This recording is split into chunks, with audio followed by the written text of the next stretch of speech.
Ladies and gentlemen, the winner of the New York and National Film Critics Award for Best Actor, Delroy Lindo. Welcome. Thank you. Thank you I very want to much. see you dancing in every movie. I think you have to put that in your contract. So, when you were growing up, well, when did you develop an interest in theater? Was it theater to begin with in the arts? And were your parents interested in the arts? It was theater, and I've said frequently in the past that I believe that I got the bug as a result of appearing in the nativity play when I was in elementary school.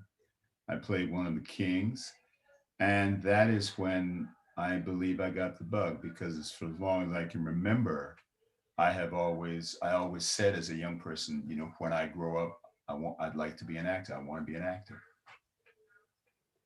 Yep. But no, And so, I do not come from a family of creative people or artists in that sense. No, no. So San Francisco was really your home base at the start of your career. Was there a point where you went to New York?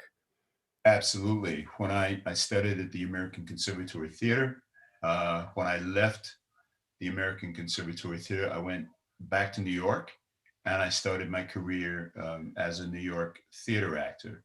And I pretty much worked in the theater exclusively for the first 10 years of my career. Uh, Being based in New York, New York City was my base, but I worked a lot in various regional theaters throughout the country. So you got a couple of early roles in a John Candy movie called "Find the Lady," and you played an American sergeant in More American Graffiti. Right. But why was there such a gap where you really focused on theater? That was what was important to you. Yeah, that it was not intentional. As I said, when I was living in New York, I was concentrating on the theater, working in the theater. What was intentional about my being in New York and working in the theater was that I had this thought, this notion that if I worked in the theater, I would be challenged if I was able to work, because obviously there was no guarantee that I would get work as an actor. But my thought was basing myself in New York and concentrating on the theater, that I would be hopefully challenged to do different kinds of parts, that I would be challenged to do a range of work. And that's what happened. And that, thankfully, I believe is part of what enabled me to take on different kinds of roles when I started working for the camera. So I talked to Viola Davis about this at this very festival when we did a tribute to her, and she said that a lot of the best roles she ever played were in theater, not in films, and that there was no comparison really to the range and Mhm. the possibilities that you could have in the theater. Is it true that you actually had an opportunity to do the right thing and you didn't do it, or were you just not Um, available? yeah. No, I was not. I was available. I was not working at the time, and over the years, the story has kind of become conflated. It's like a game of telephone where it starts as one thing and becomes different in the telling, depending on who's telling the story. But let me just go back to what Viola said. Please. I've had some about TV, working for the camera compared to working in the theater.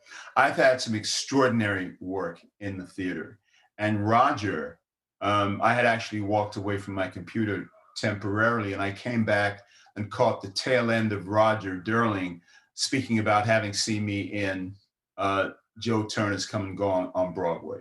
And that role, playing the part of Harold Loomis in Elvis Wilson's play Joe Turner's Come and Gone, was probably, along with having played Walter Lee Younger in a production in a Kennedy Center production of A Raisin in the Sun.